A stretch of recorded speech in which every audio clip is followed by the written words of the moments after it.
Either we heal as a team, or we're going to crumble.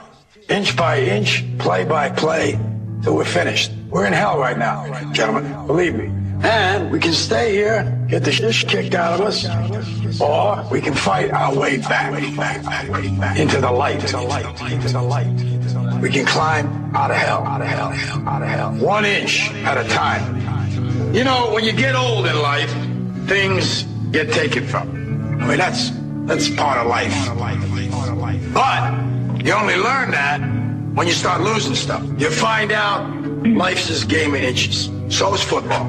Because in either game, life or football, the margin for error is so small. I mean, 1/2 a step too late or too early, and you don't quite make it. 1/2 second too slow, too fast, you don't quite catch it. The inches we need are everywhere around us. They're in every break of the game, every minute, every second. On this team, we fight for that inch. On this team, we tear ourselves and everyone else around us to pieces for that inch. We claw our fingernails for that inch. Because we know when we add up all those inches, that's going to make the fucking difference between winning and losing. Between living and dying. I'll tell you this, in any fight, it's the guy who's willing to die who's going to win that inch. And I know if I'm going to have any life anymore, it's because I'm still willing to fight and die for that inch. Because that's what living is. There's 6 inches in front of your face. Now, I can't make you do it. You got to look at the guy next to you. Look into his eyes. Now, I think you're going to see a guy who will go that inch with you. You're going to see a guy who will sacrifice himself for this team because he knows when it comes down to it, you're going to do the same for him. That's a team, gentlemen. And either we heal now as a team, or we will die as individuals. Ideas are bulletproof. Yes, they are, ladies and gentlemen. Freedom, fairness, and justice are more than ideas. They're perspectives, and I suggest everyone start to live by them. Welcome to the Sunday edition of Down the Rabbit Hole. It's October 30th, 2011, one day before All Hallows Eve. And I'd like to welcome to the show my good friend Susan Lindauer, who, as you guys know, comes on about once or twice a month, and she gives me updates on Libya. She's told you guys about Iraq. She's told you guys about many things, but I like to get Susan's input as things move forward, because Libya and even Iraq still to this day are very fluid situations. And I'm currently reading Susan's book, Extreme Prejudice, and it reads like a spy novel. I'm about a third of the way through, and it's, I mean, when they came to, you know, I felt anxious for you when I was reading it, and you described how they came to your door, you know, the FBI came and got you, you know, and, you know, as a quote-unquote Iraqi agent and all this. So I suggest you guys read Susan's book, because it's like reading a spy novel, but it's, you know, real. And you'll... Yeah, people think it's going to be an academic book. It's not academic at all. It's not a scholarly tome like this boring, yicky stuff. I don't live like that. I don't write like that. Well, that's what makes the book interesting, and it helps flow, Susan. I mean, part of the people get to understand you as a human being more than just what the lamestream media and, you know, Wikipedia, which I would not use as a source. I've had skeptics try to tell me on many different occasions about different things. Well, it's just in Wikipedia, right? And I could sign into Wikipedia and change things. So that doesn't, you know, that's not really a good source. Anybody could go in there and put whatever they want. Absolutely. One time in 1 year, Wikipedia gave me 3 different birthdays. And I was like, and literally to correct it, I had to have my attorney contact Wikipedia, and they demanded to see my birth certificate before they would finally fix it. They were like, if you can't give us a birth certificate then, and we're like, whoa, wait a minute. We are, this is the attorney for Susan Lindauer, and you got all these other people who are making up stories about her. She's the real thing. And they're like, well, how do we know you're telling the truth? They're like, oh my God, we had to send a birth certificate. I'm not making that up. Crazy. Well, see, there you go, because people can go in and they switch things around and they change it. And I find it very, and I'm using air quotes, coincidental, because I don't believe in coincidence, that people like you, Judith Vary Baker, who was Lee Harvey Oswald's mistress, and she was working on a weaponized form of cancer in the 60s to take out Castro. Anybody, even William Cooper, Jim Mars, stuff like that, David Icke, you start to look these people up in Wikipedia, and a lot of you all have negative stuff in there. It's always, they're a nutbag, or they're crazy, or, this or that. It's always the same negative tone. But that's just coincidence, right? I'm just supposed to believe that's all coincidental. Yes, it's like somebody sent me a blog, Digital Journal sent me my Wikipedia file, and they said, we want you to explain this before you publish on our blog. And I referred them to an affidavit by my attorney saying that my story was correct, and they had 28,000 wiretaps and 8,000 emails and, blah, blah, blah, all this documentation to prove my story was true. But it literally took an attorney affidavit before they would let me publish on their blog, because they're so,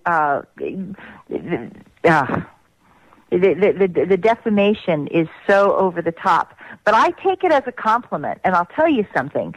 For all of you out there who are so vicious towards me on Wikipedia, if there's anybody listening, I intend, my attorney and I had a good chuckle about this, and we agree. We're leaving Wikipedia as it is because it stands as evidence of the viciousness and the malice of the deceptions by the GOP in the war on terrorism. And Wikipedia proves my story when I say that the GOP exerted extreme violence and brutality towards the system of democracy in this country. And all I have to do is say, look up Wikipedia, and you'll see it. Because people are now trying to say that I was never really held in prison on a Texas military base. I was never really indicted on the Patriot Act. That's just disinformation. So as people realize that I'm not the crazy woman that they've tried to say, that I'm not this religious maniac. Everybody tried to say I was a religious maniac. They actually did that. Well, and now they can't pull that anymore. And so now they're trying to say... They use the psychic thing against you too, because you admitted that you have the ability to. I have an interest in psychic phenomena. Yes. Yeah, sure I do. So, but okay. Does that make you a nut? I don't think so. Look, I went to a real haunted estate on this past Friday and hung out until about 5 o'clock in the morning. We were supposed to. We were originally going to leave at 4, and we ended up hanging out till probably actually about 5:30, and then we left. And we hung out. Where was it? Down in South Florida. It's called the Deering Estate. It's the most haunted place in South Florida, and it really is haunted. It dates back to, there were people Indians that date back to 10,000 years ago that lived on the land. So a lot of it, there's an Indian burial ground on the land and everything else. So yeah, it really is haunted. I saw some interesting stuff, but the point is, does that make me crazy? Because I went and checked that out, you know what I mean? So just because you have, the interest. I am a progressive thinker. I am open-minded to all kinds of ideas. But because you're open-minded, that's how I am.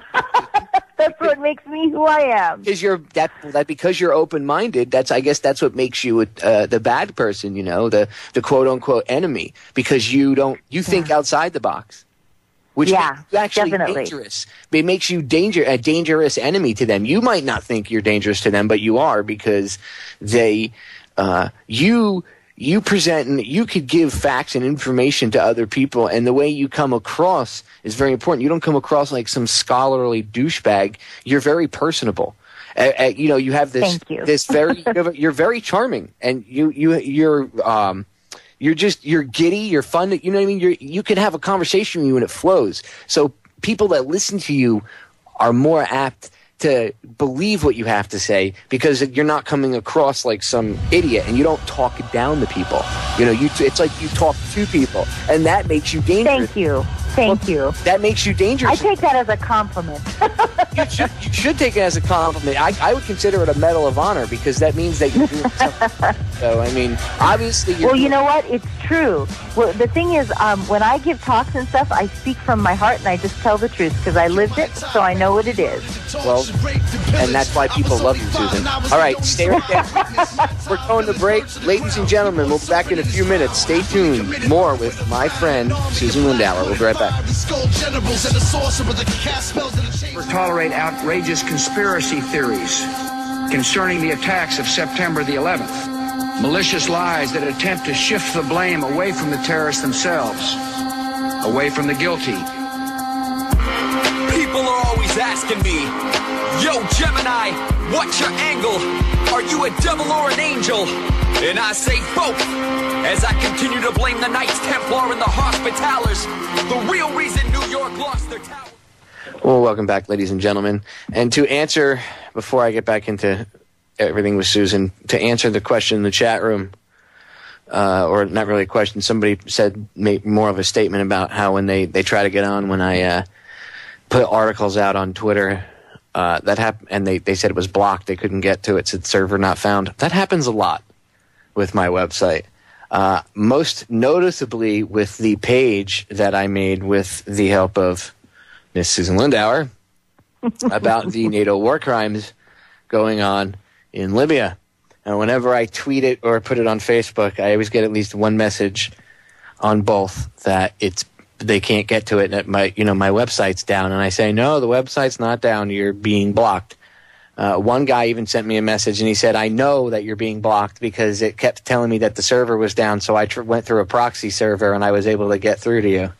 So that means for anybody that knows anything about hacking, he was able to get around whatever filter they had up, but that page gets blocked in a lot of countries. So that went viral. It's literally on over 2,000 different sites of the link. Yay! All over. We're beating them. We're beating them. Been translated into Russian. I've seen it in Chinese. It's incredible. It's being translated into other languages, and the pictures and videos that we have up, the link to the site that we made specifically for Obama's Libya.com, it's gone viral. And the truth is out there. And I've told people, rip copies of the video. Go get Real Player. Go to that page. You can rip a copy of every video so you have it. So if they eventually try to take it down or it's blocked, you can upload it. See, the whole point is to flood the internet with it, because once it's like everybody knows, once it's on the internet, it's on the internet. Because they can't get everything. It's impossible. Right. They would spend years hunting every little thing down. So if 10 people uploaded it, and then 10 people per person per each upload from that upload copied it and uploaded it, and then another 10 people, it would just grow exponentially. There'd be so many copies they can't stop it. So the truth needs to get out there. There's ethnic cleansing going on. Look what they did to Gaddafi. Look what they did to him. And I'm not saying he was perfect, but he brought the highest living standards in Africa to Libya. And now, first of all, highest literacy standard in the world. Not 89%. Not anymore. They're going to be like the Iraqi people now after the 10 years of sanctions. Reading Susan's book, a lot of things clicks together, and stuff that I had thought about before, but I just never I never really thought about it. And when you were talking about the sanctions in your book and how that in one generation completely, destroyed the literacy rate in Iraq completely. Yeah. And I remember, everybody say, you hear soldiers say, anybody that's ever deployed, Marines, sailors, airmen, anybody that's ever been over to the Middle East and been in Iraq, man, those Iraqi people, they're dumb. They can't They can't, they can't drive, which a lot of them can't. A lot of them, they have no common sense or anything, and you can see it. And at first you say, man, I wonder what it is. Are they really just barbarians and savages? Are they really that dumb? When you realize it was the sanctions. Because a lot of the doctors... sanctions did it, yes. Yeah, and a lot of the doctors and lawyers and all those people, they were the first people to get shot and killed during the war, during the opening salvos of the war. That's right. It wasn't by Saddam Hussein that did that stuff. So, Iraq, before the sanctions started, Iraq performed the second heart transplant in the world. It had the finest healthcare system, hospital care system in the entire Middle East. It rivaled London and Washington and New York. London and New York for healthcare, and the sanctions obliterated the whole healthcare system. It's horrible. And education has been wiped out. Electricity's been wiped out. The joke is on us, though, because also the oil production facilities, the pipelines, the pumping stations have become so worn out and so degraded that we, the West, cannot get to the oil that Iraq has. And so we have taken the second largest oil producing country in the world, and we've rendered it incapable of producing what we need. So the whole thing was it's a catastrophic failure that we don't even really understand yet, because we cannot afford to rebuild it. We the West do not have the resources to rebuild the oil production facilities in that country. So stupid. Well, the oil industry will tell you it doesn't make sense to have that kind of turmoil, because they need stability in order to be able to, pump oil on a constant basis and everything else.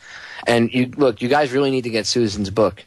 Again, Extreme Prejudice. It's Extreme Prejudice. You got to go to Amazon and get it. You got to get the book. And I'm not saying, I'm not, doing it as a plug for her because she asked me to do it. I'm telling you because I'm reading the book. And again, I always tell my listeners to get certain books.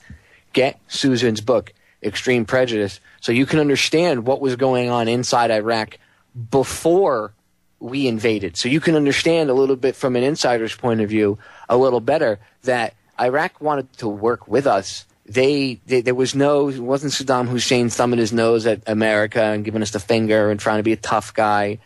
10 years of sanctions had destroyed that country. Plus, we were still constantly bombing it every once in a while. And the only things we blew up are like powdered milk factories and anything inside the infrastructure that would be needed, to sustain that country and their sovereignty. They brought Iraq to its knees.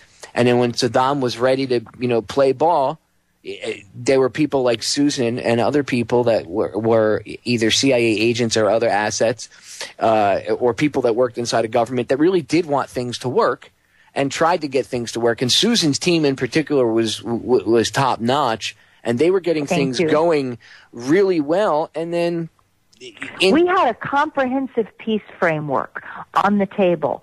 And for all of you who are, going into 2012, you need to know, all the listeners out there need to know about the comprehensive peace framework and the choices that were made before the war. And you need to understand, like, for example, Iraq offered to buy 1 million American manufactured automobiles every year for 10 years.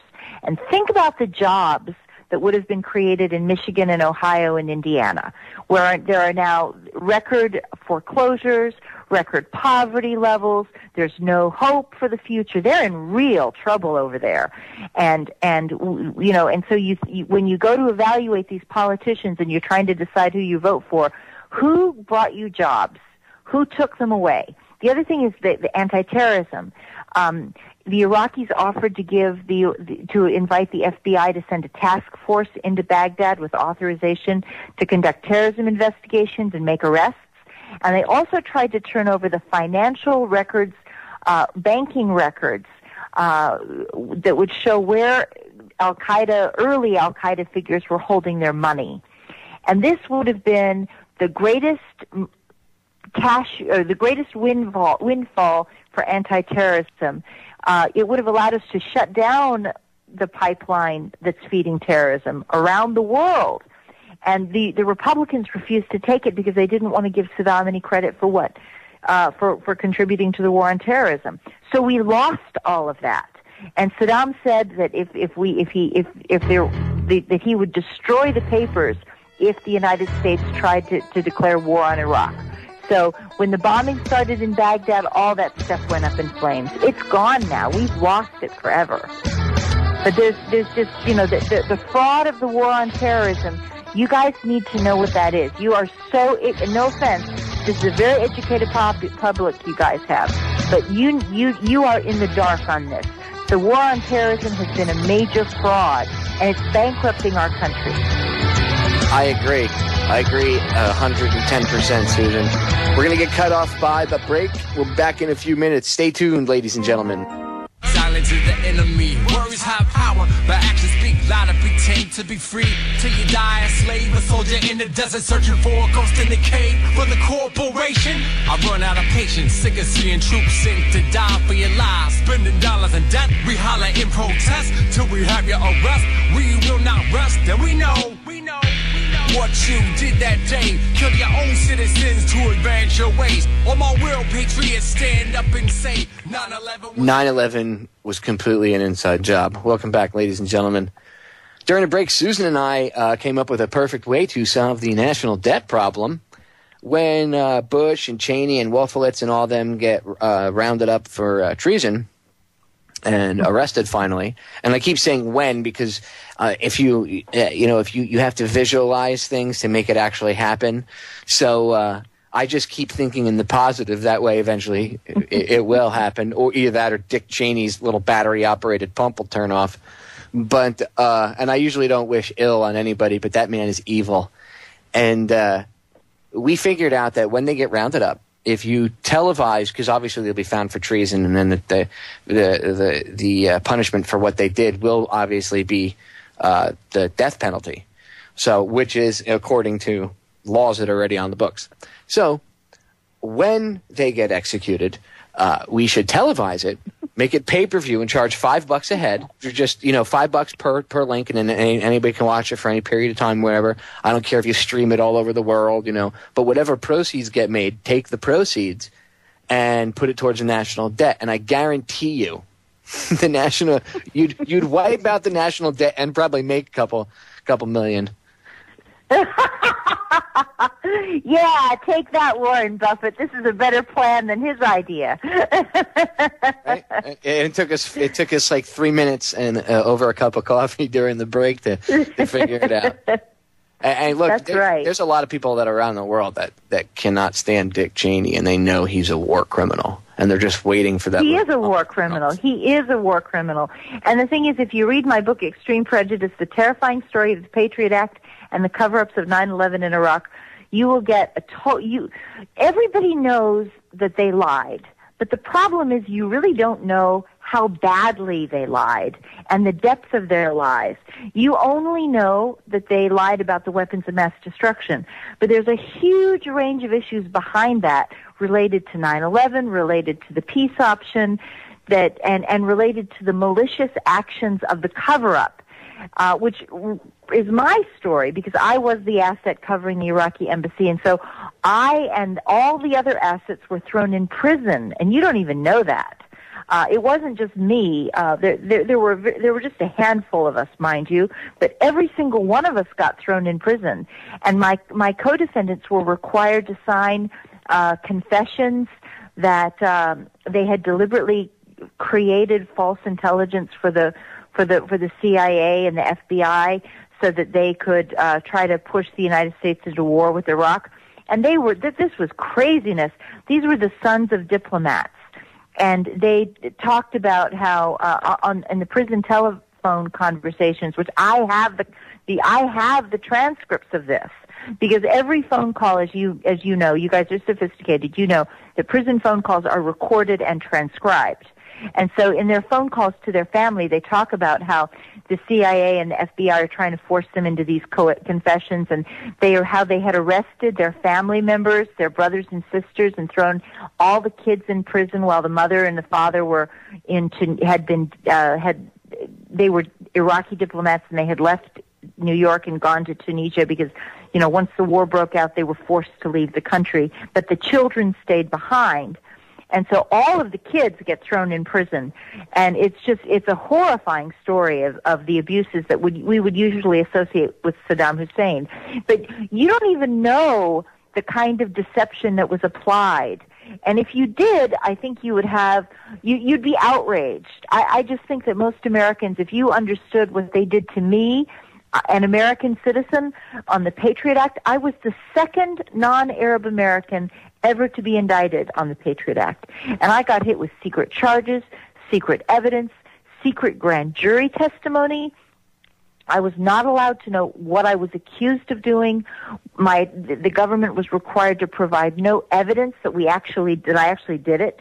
My attorney was not allowed to see the grand jury statements of who were my accusers.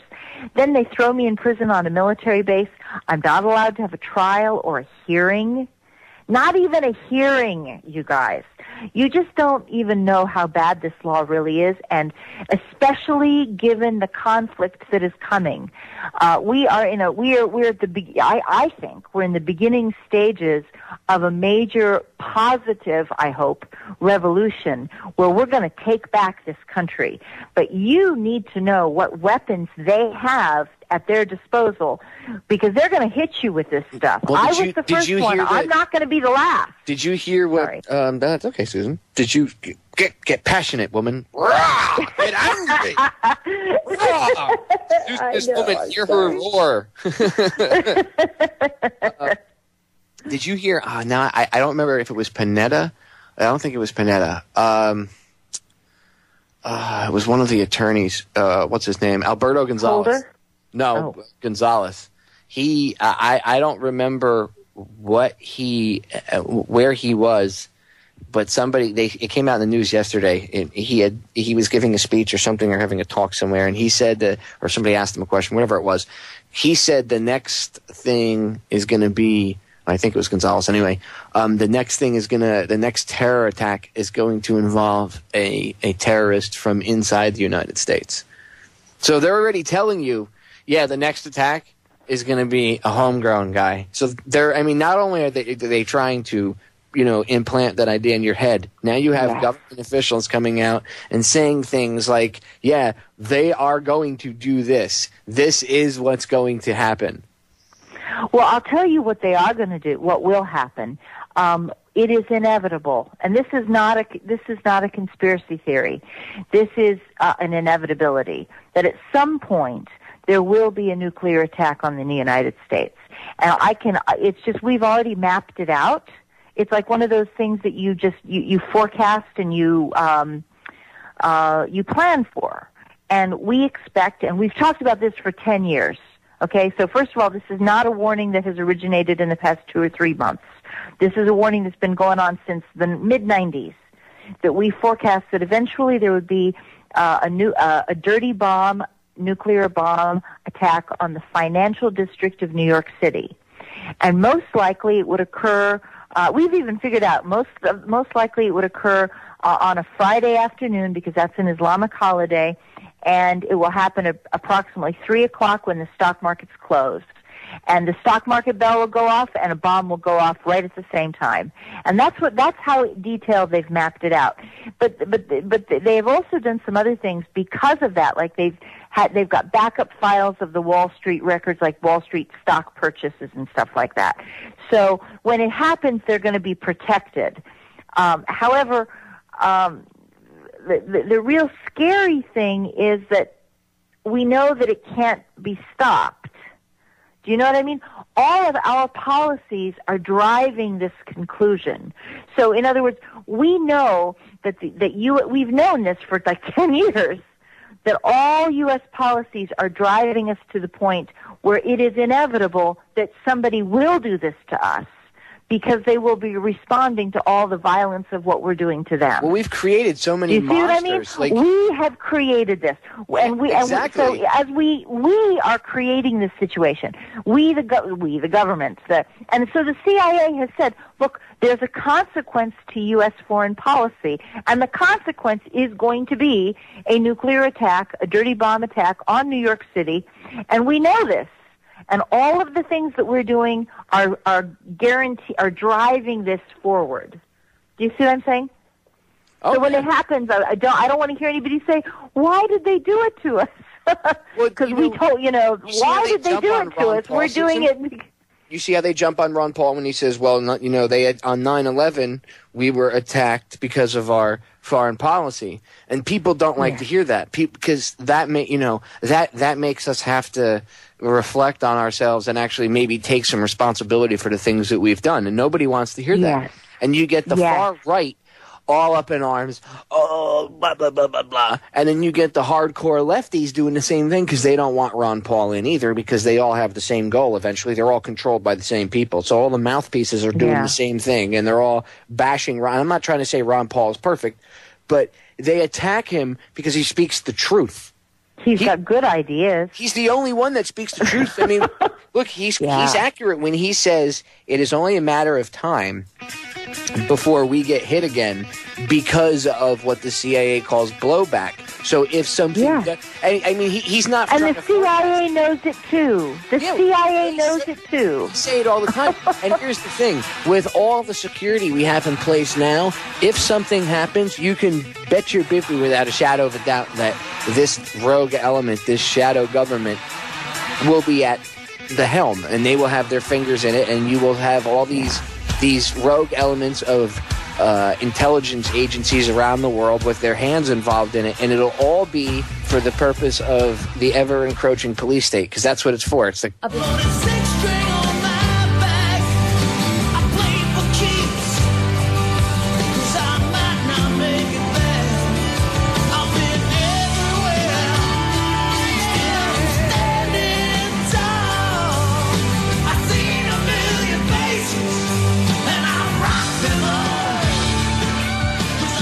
Welcome back, ladies and gentlemen. I have some breaking news. If you guys go over to, I'll have a link to it posted. I'll have the article and stuff up at Federal Jack soon. But if you go over to Deadline Live, which is Jack Bled's website, he has it up right now. Apparently, there was a attempt on Judith Vary Baker's life while she was in Canada. And you all know who Judith is. She's been a guest on my show before, and she's a friend of mine. I did email her when I found out about this before the show, but I wanted to, I had forgotten to mention it. Now, before I forget to mention again, I want to get it out there. So, yeah, there was another attempt on Judith's life. She is alive still, but what did they do? What did they try to do? I don't know if they tried poisoning her or not. I'm not really sure. I didn't get a chance to go and read I found that literally I got a chance to read the article about 2 minutes before I called you and we came on air. But all I know is that there was an attempt on her life. So I'm not really sure of the details. But if you go to deadlinelive.info, which is Jack Blood's website, he'll have it there, and I'll have it posted up on Federal Jack. But I will be getting more information on it because I did email. I put an email together really quick and sent it out to Judith before I got on air. But before I forgot to talk about it, I wanted to touch on that. And that segues into another subject. Susan and I did a special. The last time she was on, I called her back a little bit later, and I had to do a little special addendum, and I threw it up on YouTube and everything. And I did play it on my following Wednesday show. I played the clip, but I wanted to bring it up while she was on air again. She gets death threats. So if Susan ever is found suicided, she said that she will not commit suicide. I would never commit suicide. Let me just tell you, everybody. I realize that the government has tried to say that I was a religious maniac, which is really a joke. I am not a religious maniac. I categorically deny it. However, I do have a faith in God, and I happen to believe that this world is beautiful and wonderful and spectacular, even though it's also painful and bad things happen to us, and it's a great adventure. And even in my worst times, even when I was under indictment for 5 years, I never considered suicide because I just believe too much that this world is beautiful and worth fighting for, and I'm going to be here until my last breath. And so anybody who, if anybody ever tries to tell you I'm suicidal myself, that is so completely garbage. It could not ever happen. Yeah, that means that it would never be possible. They killed you and did it to you, is what you're saying. Yeah, so if absolutely. If you're ever found to have had a mysterious car accident, or if you're ever found to have, I drove off a cliff. Yeah, killed yourself in some fashion, one way, shape, or another. You didn't do it. So if they ever say, That's something, right. and I hope nothing happens. I hope you live to be a very old lady, Susan. I hope you live to be like 150. But if something ever does happen, I want to make sure that people did hear you say that you will never commit suicide. That way they can't try to silence you. It would be impossible. It would be impossible for me because I just think the world is too beautiful. And it's so, I just think that it's just that this adventure that we're having right now, I think that we're on the verge of, it's going to be painful. I have no doubt this is going to be difficult, but I think that our country, especially with the Occupy Wall Street movement, I'm so excited about this. I feel like we're awake, and even people who have been asleep for a long time, who I had counted out, who I thought, they're never going to participate. They're never going to get involved in this. They're now awake. And it's like this is just, it's like there's like an alarm clock that's going off around the country right now. And it's a great moment. And I think the next 12 months are going to be so exciting. I think that to answer the question earlier about just, you asked how they tried to kill her, and this is important because you have to watch for this kind of stuff yourself now, Susan, because I know you do have a life. You're not a hermit. They tried putting glass in Judith's food, apparently, like ground up pieces of glass in her food. I guess she was at a dinner or something. So please, I'm not trying to freak you out, but please, I consider you a friend, so please be careful when you go out to eat. Inspect your food thoroughly. They put glass in her food. Mm-hmm. That is horrifying. That would absolutely cut up your whole intestines and your. Oh my God. Yeah. So please be careful. See how evil these people are. I'll tell you something. Right before on the question of attempted assassinations, right before, several months before the testimony on. Okay, let me back up. In 5 years of indictment, I was only allowed one morning of pretrial evidentiary testimony. They refused to give me a trial. And under the guise of a competency hearing, I was allowed to call two professional contacts, acquaintances, to vouch for who I was. And the first one was a former congressional chief of staff, and she confirmed that she knew that I was an intelligence asset. She knew my intelligence handler, Paul Hoven, for 20 years, and she could vouch that he was doing intelligence work, and she vouched for the fact that we had a very intensive relationship and that he talked about me all the time. Okay. And then the other witness was critical. It was Park Godfrey, an associate professor at York University in Toronto, and he is very credible, scientific, methodical, speaks very slowly and precisely like a scientist, okay.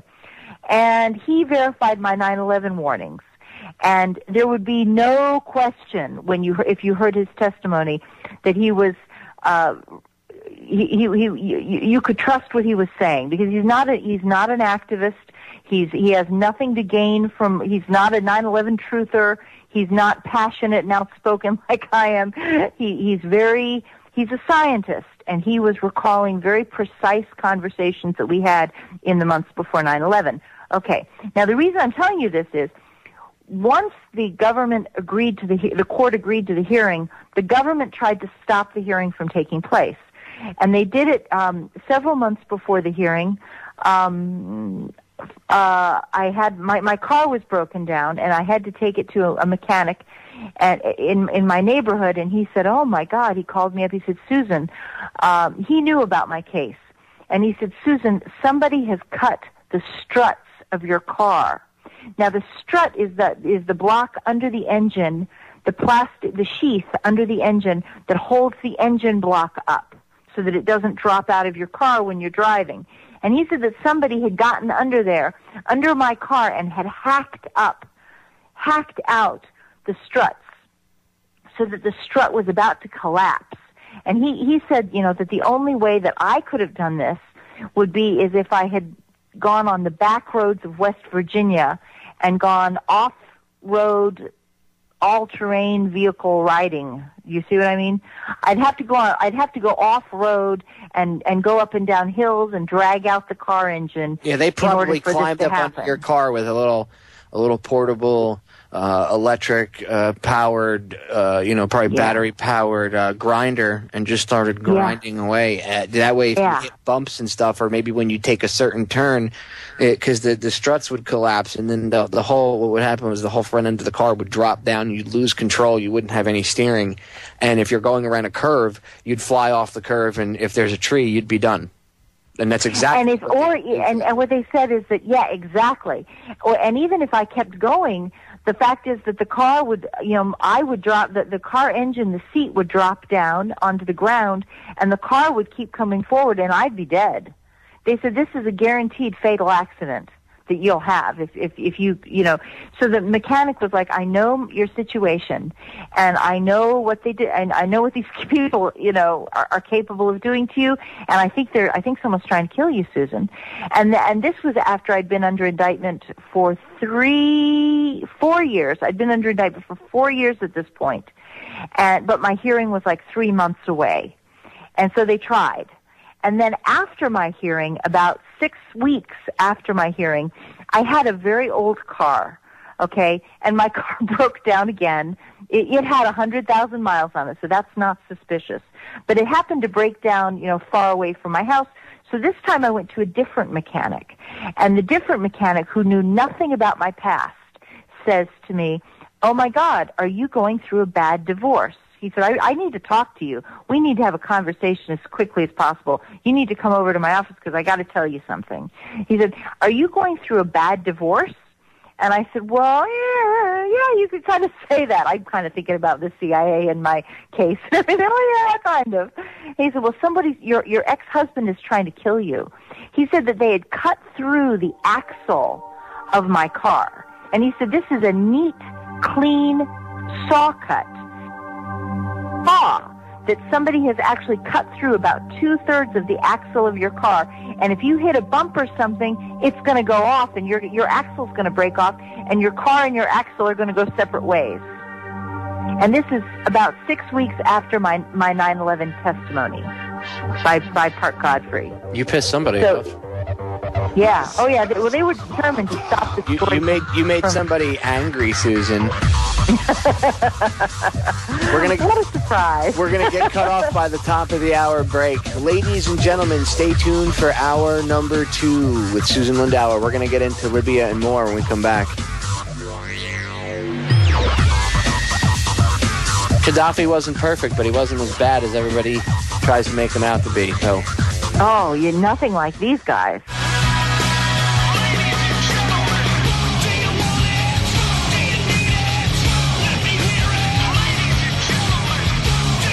Well, welcome back, ladies and gentlemen, for hour number 2, the Sunday edition of Down the Rabbit Hole.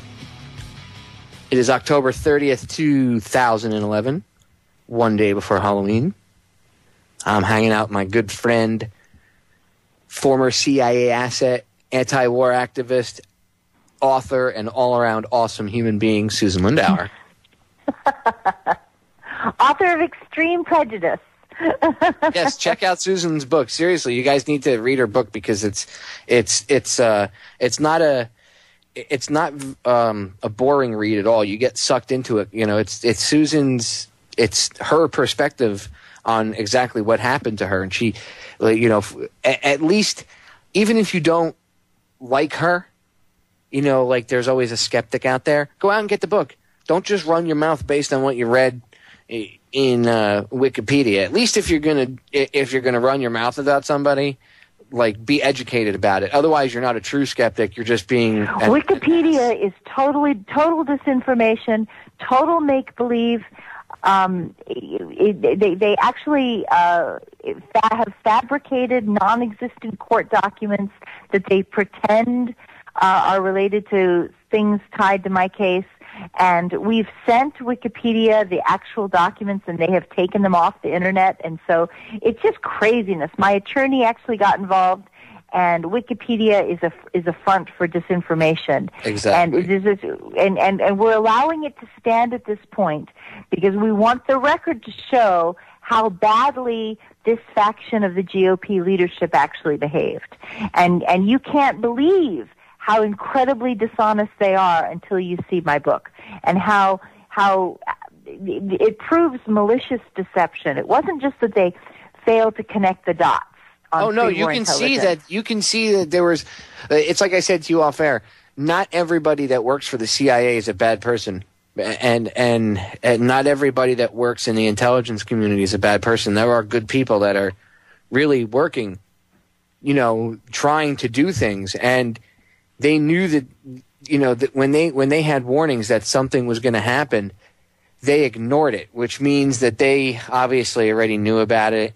And the reasons, when you look into it, you can see that they knew about it because there was rogue elements within the CIA connected with Mossad and other intelligence agencies like Jordanian intelligence, Saudi intelligence, and all these others. So obviously the rabbit hole of 9/11 is massive and deep, and it couldn't be summed up even in a 4-hour bigger episode. Than you realize. Oh, it's so bigger ridiculous. Than you realize. It's so ridiculous. There's so many fingers involved in it, Susan. Obviously it's an inside job. Obviously it's not just 19 douches from Afghanistan in a cave.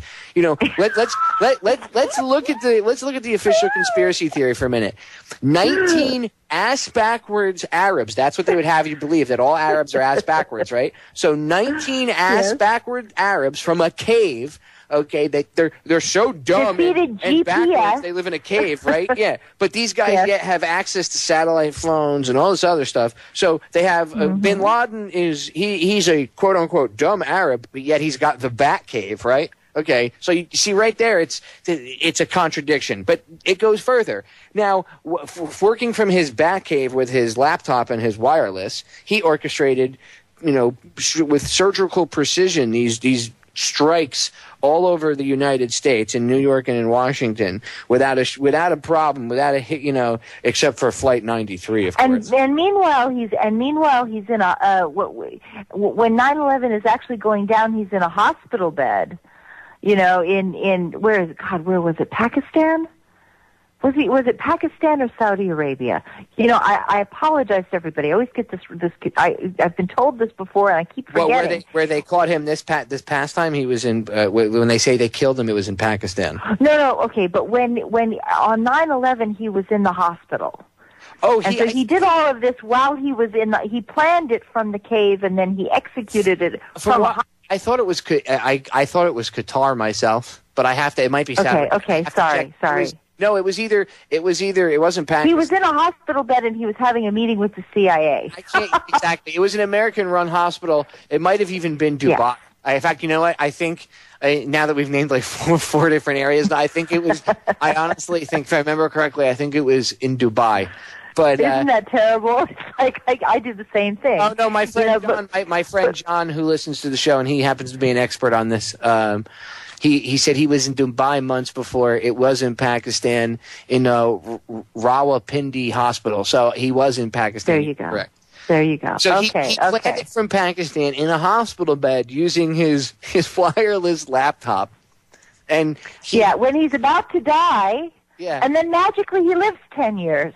And then to have a John Woo style shootout with the Navy SEALs, where he's jumping over his dialysis machine sideways, double fisting pistols, and it's all split back like the Matrix. You can see the bullets whizzing by his turban, right? I mean, there you go. This is just so ridiculous. I mean, these guys, these CIA writers over at Langley. And by the way, people, don't be fooled. Half of the TV scripts, this has been admitted by multiple people inside of Hollywood.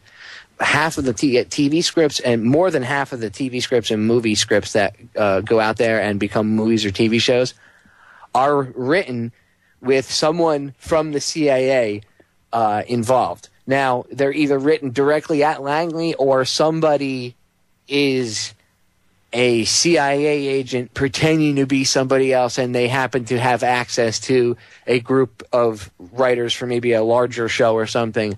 But usually a lot of these scripts are written at They're technical advisors. They're technical advisors. Yeah, Yes. air quotes. Technical advisors. Is that like kinetic action? Is that like kinetic action, Susan? Is another, what do they call that? Yeah. Well, it's like when they have like crime movies and they have the police provide technical assistance as to how the police would actually do something in a crime movie. So that's what they do, the same with the spooks. But it's horrible. It's like, at least they could, some of these scripts could be good. But, I mean, it's like, who writes this stuff? Like, they find the hackiest person that works for them to write it? Because, I mean, really? Seriously? And the worst part is the American public is so dumb. The general public, the people that are not awake, you know, the people that these elites, they actually call, they call them the dead. Okay? The people that are not awake and they don't look into any of this stuff. And, they just accept everything, yeah. They're like, the Osama bin Laden was a bad guy. You know that whole thing outside the White House, that whole, you know, party when they killed him on May 1st? That was all staged. Those were all college students that came down from Georgetown University.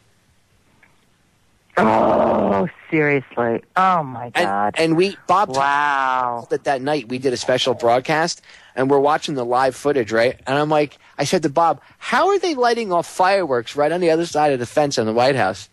And he was like, good point. I'm like, dude, anti-war protesters get 20 feet within that fence, and the Secret Service uniformed is out there beating them. These guys are hanging tree limbs right over top of the fence. There's no Secret Service, and they're lighting off bottle rockets right next to the White House fence. And that would be like, you know, they'd be under indictment in 5 minutes. The FBI would be, snipers would be swarming over them. You know, SWAT teams would be there. Exactly. And I said, you don't think this is staged? I said, where the hell is the Secret Service? How do they know that this isn't a threat? Unless it's staged and they know there really isn't a threat. I guess that's why there are no cops there. You see, they always show their hand. They do stupid stuff because they're arrogant, and they do it so fast that they don't sit back and think about everything. They try to cover their basics. But you see, most Americans won't even pick up on that. Most Americans are not going to be fooled, are going to be fooled by it. They're not sophisticated enough. We were talking about before the show, and I know you've done other stories about this, how the CIA and the military intelligence, CentralCom, have bought a software program that allows them to go onto the websites and take on 10 phony IDs with phony personalities, phony backgrounds, phony IP addresses. And so one person can have 10 secret identities and can go on the blogs and act as trolls and attack, try to pretend they have a multiple identity and a multiple presence. And it's like what you call the virtual army. And they are in this, they are going to fight us. And we have to be smart. I agree. We have to wake up. I agree. We do have to wake up. Stay right there, Susan. Ladies and gentlemen, we're right back.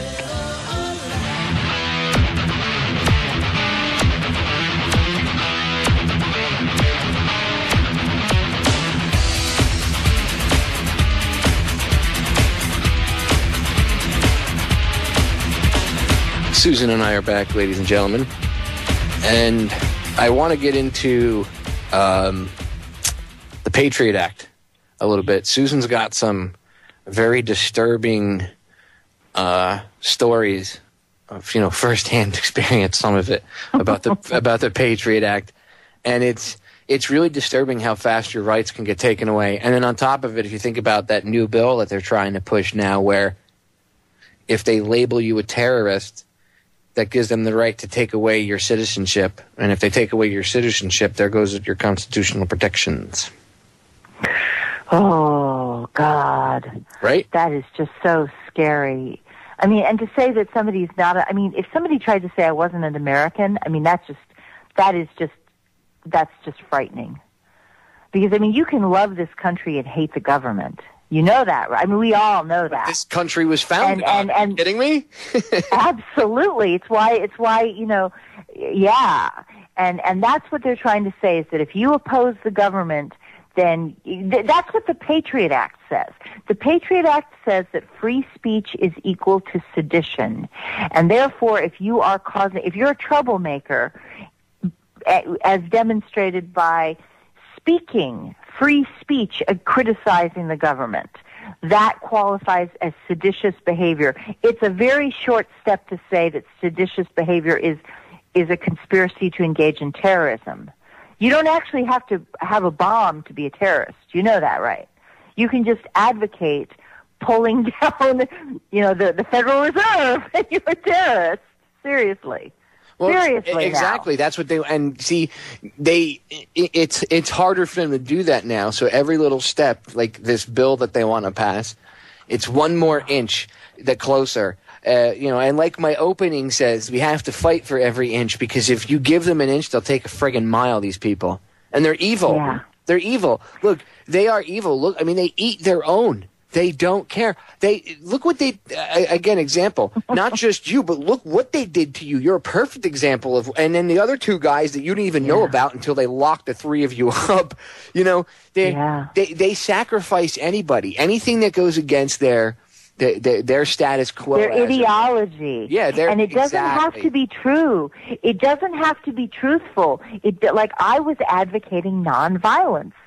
I was a, quote, enemy non-combatant who opposed killing people and who advocated that nobody should be killed.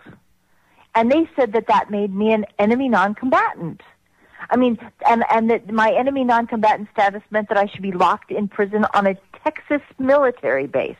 Now, this was Carswell Air Force Base, and you can imagine that these soldiers, this was in 2006, and these soldiers were fighting in Iraq, and they were losing. It was the worst year of the war. So here they're told that they have this Iraqi spy locked up in prison on their military base, and you cannot imagine the crazy things they tried to do to me. They refused to let me have attorney visits. I mean, I got to tell you, Bradley Manning, he's a kid, he's 23 years old. I empathize with him. I grieve for Bradley Manning. My situation was 1,000 times worse than that poor kid. Now, I think it's bad what they're doing. I am opposed to it. But what I suffered, they refused to let me have family visits. They refused to let me have attorney visits. Literally, my uncle, who was an attorney, came 3 times to the military base, and they had to have the U.S. Marshals literally standing behind him with a judge judge waiting in chambers for a phone call to execute a forced entrance to the military base. That's how bad it got. With the U.S. Marshals standing right next to him, he had to come into the base. Do you see what I'm saying? You don't even, I mean, when they did a warrantless search on me, I had 2 warrantless searches. And people, this is on the Patriot Act, and a lot of people have heard about warrantless searches, and it's like, well, what does that mean? That means, let's talk about this in detail, because you now are going to go through this. All of the listeners in this audience, especially with the Occupy Wall Street movement, you need to be afraid of this, or not afraid. You need to be aware of it, and you need to stand up for your rights. Don't be afraid. Don't you dare let them make you back down. Because if they know that they can make us back down from this, they're going to step it up even more. They've got to see that if they do it to us, we're not going to budge. So you cannot back down when they do it. But they're going to. And this is what it means. A warrantless search means the government can come into your house without any documentation. They can go through your things. They can go through your computer files. The first time they did it to me, I was at work. They don't have to leave any paperwork behind to say that they came into your house. They don't have to give you any notification at all that they were ever there. But they can now go through your possessions, go through your underwear drawer. If you're watching pornography, guys, and I know that some of you guys are watching pornography. My ex-boyfriend used to do it too. And he loved that stuff. They're going to be looking at every single video that you see, and they're going to keep a document of every single thing that you're looking at on the internet. They're going to go through all of your bank accounts, all of the money that you spend. What type of TV do you buy? What kind of book do you read? What kind of book do you read? What kind of music do you listen to? Are you a threat? Do you have a bad book in your bookshelf? That's the kind of society that we have now entered into. Now, the first time I had a warrantless search, my housemate, and this was really funny, she had a concealed weapons permit. And she was not the subject of the warrantless search, even though they came into our house. So imagine if she had come home before I did, and if she had found this guy, not knowing anything about my political background. Imagine if you stumble into your house and your housemate is getting a warrantless search, and they're going through everybody's underwear drawer, and you find this man in your house, and you're a woman, and you have a concealed weapons permit, which she did, which means she carried a gun with her in her purse at all times. He would get triple tapped. That's what would have happened. He would have gotten 2 in the chest and 1 in the head, and then she would have found the ID on him and been like, "Oh crap!" See, and she knew how to use a gun. Well, see that she knew how to use a gun. We talked about that off air, where we've talked about that before. Where I said, there are certain parts of this country where if they do that, they better be careful, because there's certain people that, a lot of these government agents, they just take for granted. They think, well, they're the government, they can do whatever they want. They get this power built up in their head. I don't think they realize that there are certain people in this country that they wouldn't even think twice. They wouldn't, they're in Florida, you don't have to give somebody warning. If you wake up at 3 o'clock in the morning, and someone's in your house, or you come home and you find someone's broken into your house, you don't even have to ask who they are. The law states you can shoot that person without even saying a word. You can just shoot them dead, because we have what's called the castle clause. It protects you. When you're in your castle, your home, you could do anything you have to protect it. You don't have to ask somebody. If you don't know who they are, they're in your house, you can assume that they're there to do you harm, and you can execute them with extreme prejudice. And you can execute them with extreme prejudice. And listen, when you're a woman and you find a man in your house, and he's like, even if he told you he was a police officer, hey, don't worry about it, I'm a police officer. Oh, really? Then where's your warrant? Oh, I don't need a warrant. Oh, bloody F, yes, you do. You better not come into my house without a warrant and tell me you're a police officer, because I'm going to, because criminals do that. Criminals behave that way. And I have a right as a woman to protect myself from being raped or murdered. Period. End of discussion. And I'm telling you that the Patriot Act, when they have this warrantless search stuff, they are opening it up to even if you're a guy, you have a girlfriend who may not be subject to the search, and they're going through her underwear drawer, she's going to be mad. Somebody's going to die. Somebody's going to die. Actually, something's going to happen. Something bad is going to happen, and someone's going to get hurt. And then they're just going to use it as more justification for more BS. All right, we're going to break. We'll be right back. Stay tuned, guys.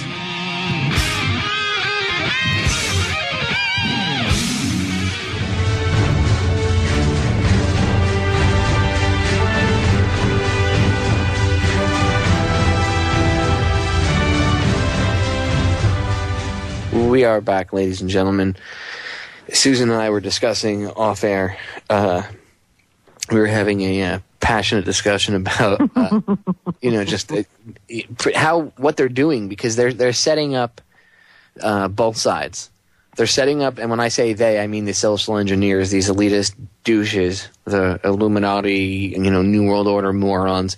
All right, These guys are setting up both sides. Like Indiana is a perfect example. The state Supreme Court said that they can do warrantless searches now in houses.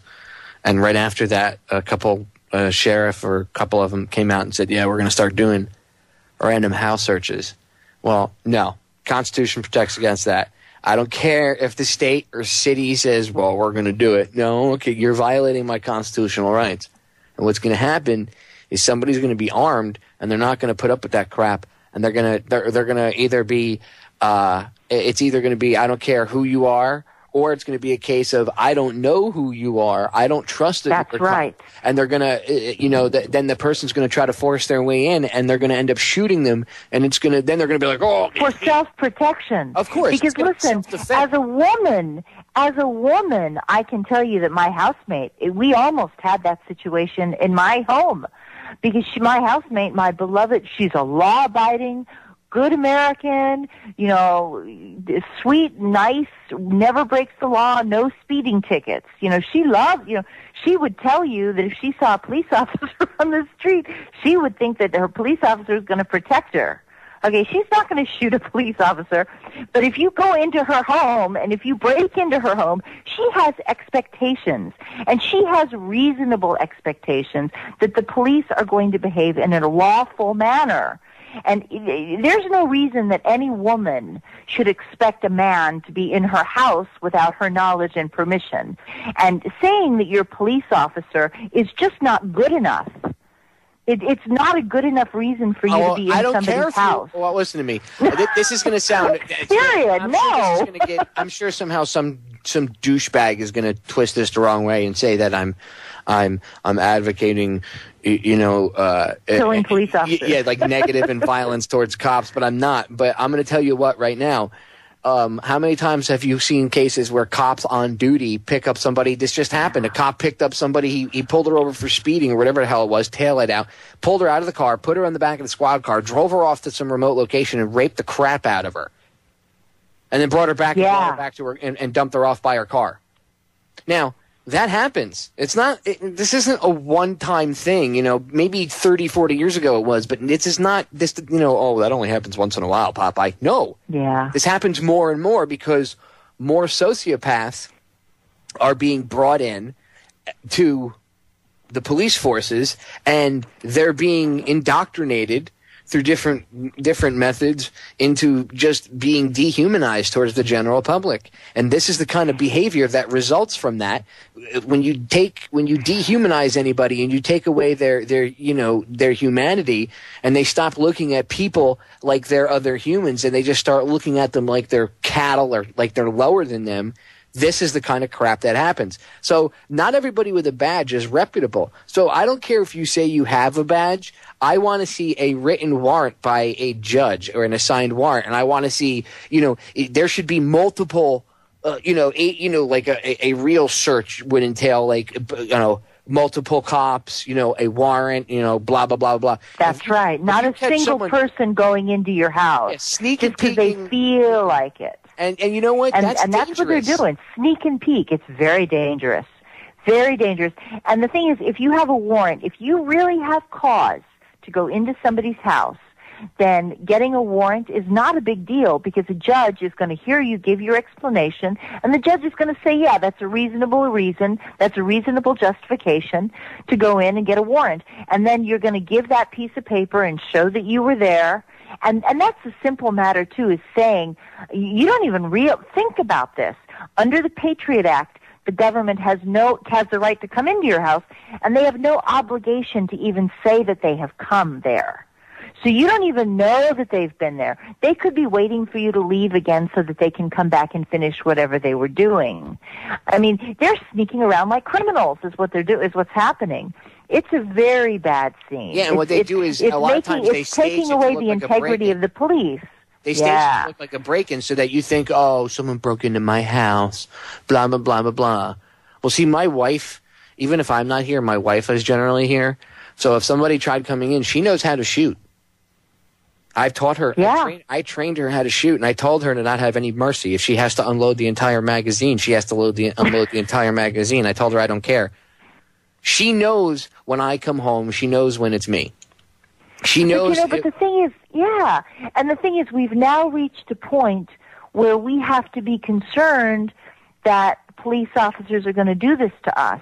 And the government is putting the police officers in a bad light as well. They're putting them into a bad position because they're encouraging them to do behavior that everybody knows is wrong. Everybody knows that you're not supposed to do they're this. police officers. How do you know that guy dressed in plain clothes? Because obviously they're not going to break in their full. They're not going to break in full uniform. People need to they're going to come in when they do these sneak and peek type things. They're going to be in like dressed all in black. How do you know that person's not there to do you harm? Jeans and a t-shirt. Yeah. I'm going to assume if you're in my house, my first thought isn't going to be, well, maybe it's someone doing a sneak and peek. My first thought is... And what if some criminal, and what if it's reversed? What if some criminal gets caught inside your house and says, oh, I'm doing a warrantless search because I can, and I'm going to put you... I see it as a woman. I see this strictly as a woman. And some man says, well, I'm going to put handcuffs on you while I'm searching your house so that you don't hurt me. And then he says, aha, surprise, I'm not really a police officer, I'm here to rape you. And now you're in handcuffs. And now you're disarmed, and now he's got your gun, and he's going to now use it against you and torture you and do all these terrible things to you. And he's used the Patriot Act because you know that's going to happen. You know that's going to happen. Well, how do you know that? How do you know that the guy's not? Look, how many times have you seen people get brought down where they couldn't get brought down? Maybe the government was after them for one reason or another, or some agency was after them for some reason or another, and they maybe used to be a former ancestor or whatever, and the guy's been on the lam, and now with the psychotic training that he went through, whatever, now the guy's running around. This has happened as a serial killer. Or the guy goes off the rocker. Oh my God, yes. Serial rapists and stuff like that. So you don't know. I mean, I'm not trying to scare everybody, but you need to be. There's like a lot of times we focus on the government and this and that. And you forget that there is the average everyday sociopath psycho out there that you need to protect yourself from. Okay, so I guess the point that I know that Susan and I are getting at is the government's not using their head. And if they honestly, actually, I guess they are. They're thinking these social engineers are anyway, and they're using these people in the government as guinea pigs, as well as the police officers and even the citizens themselves. They're playing this game.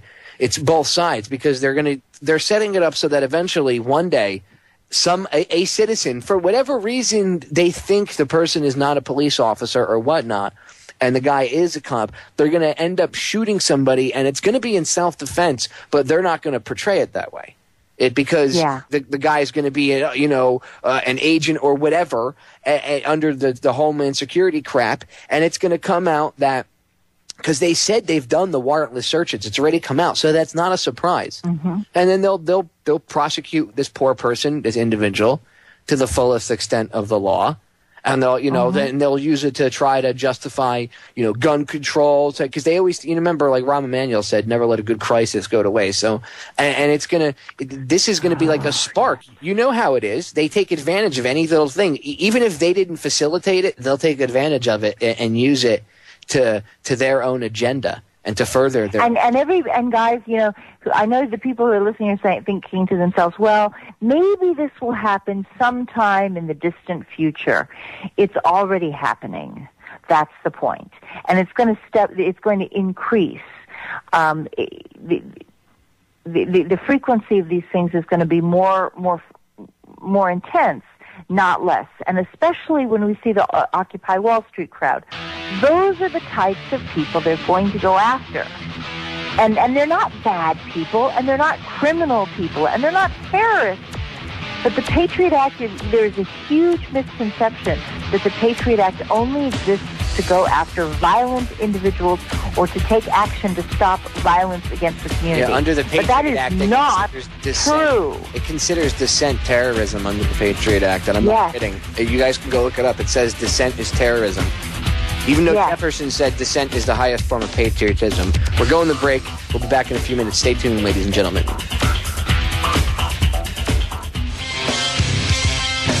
Welcome back, ladies and gentlemen.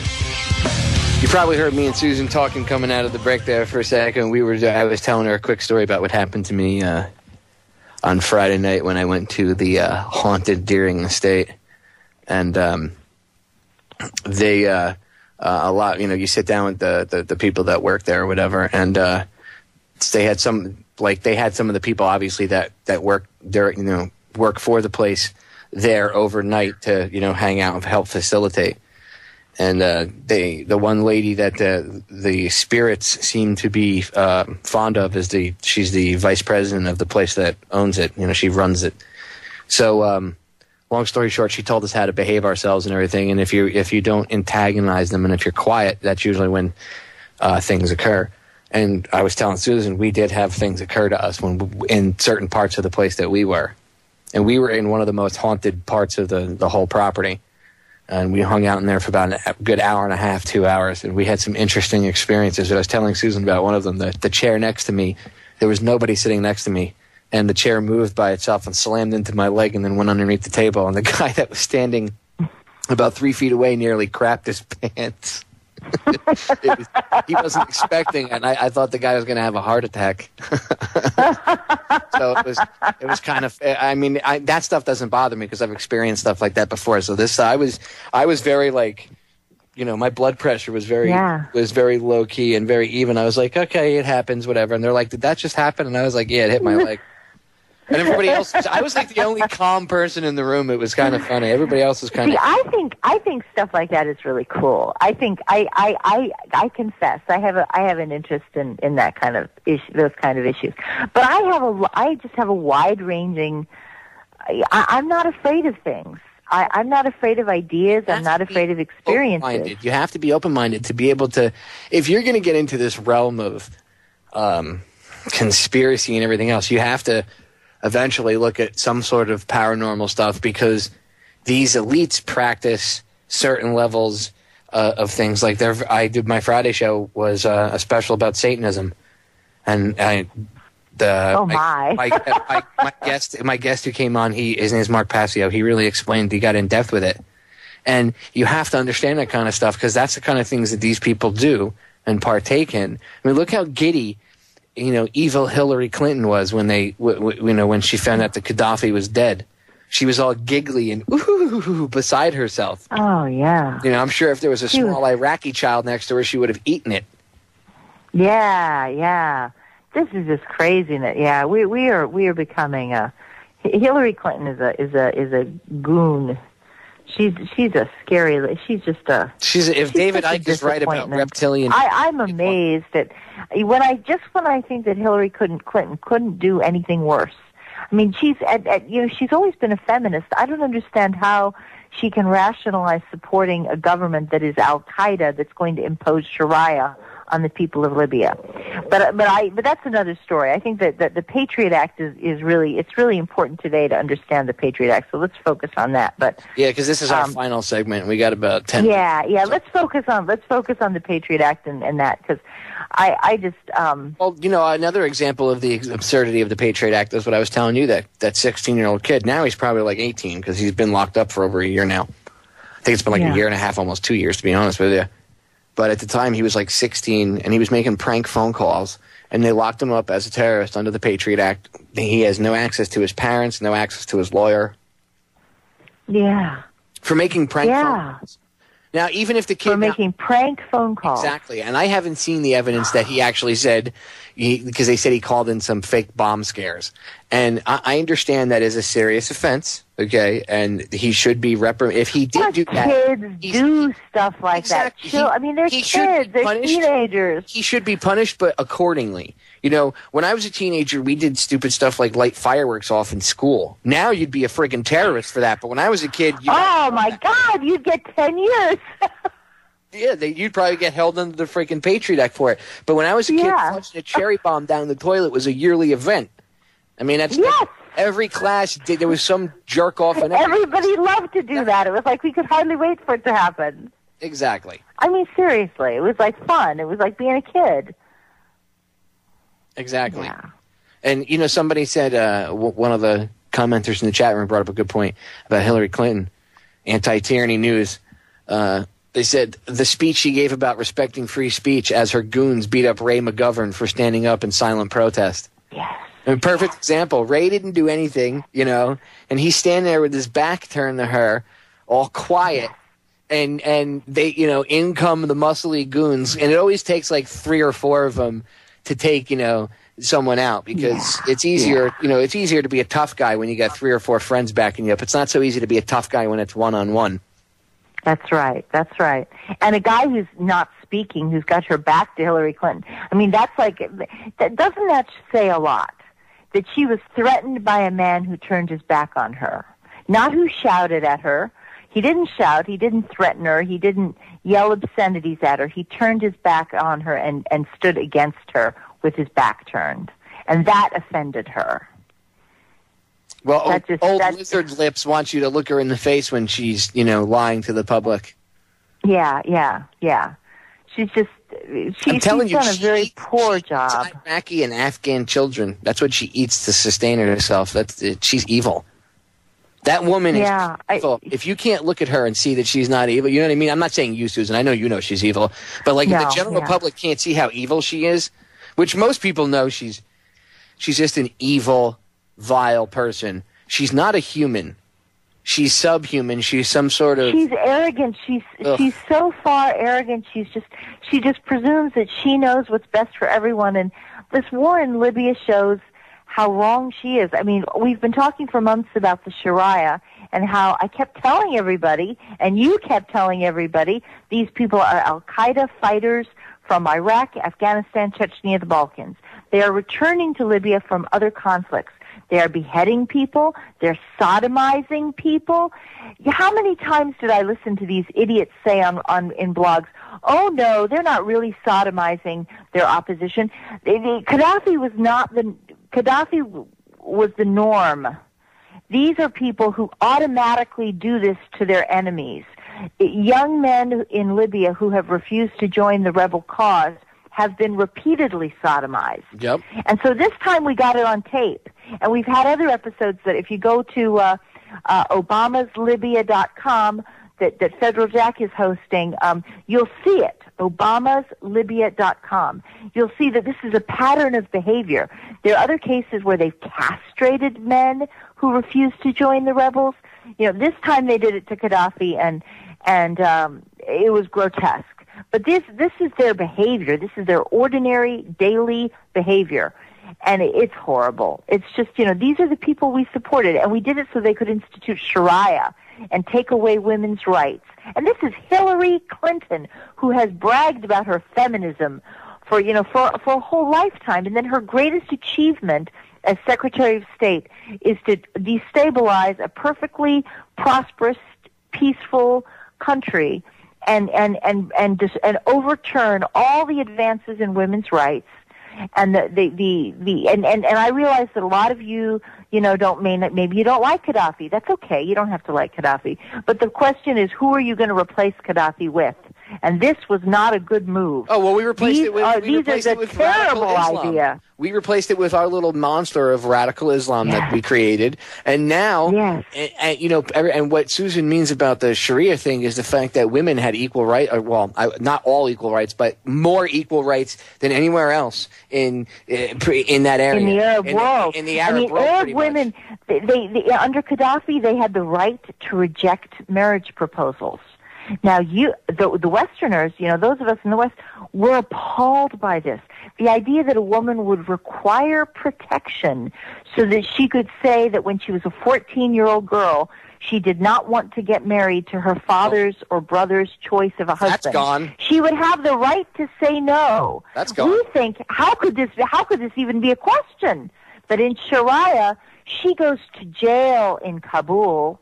If she's in Afghanistan and she rejects a marriage proposal, she goes to prison until she changes her mind. And this is prison while American soldiers stand by defending Karzai's government. I mean, this is just this craziness. And now we've done the same thing to Libya.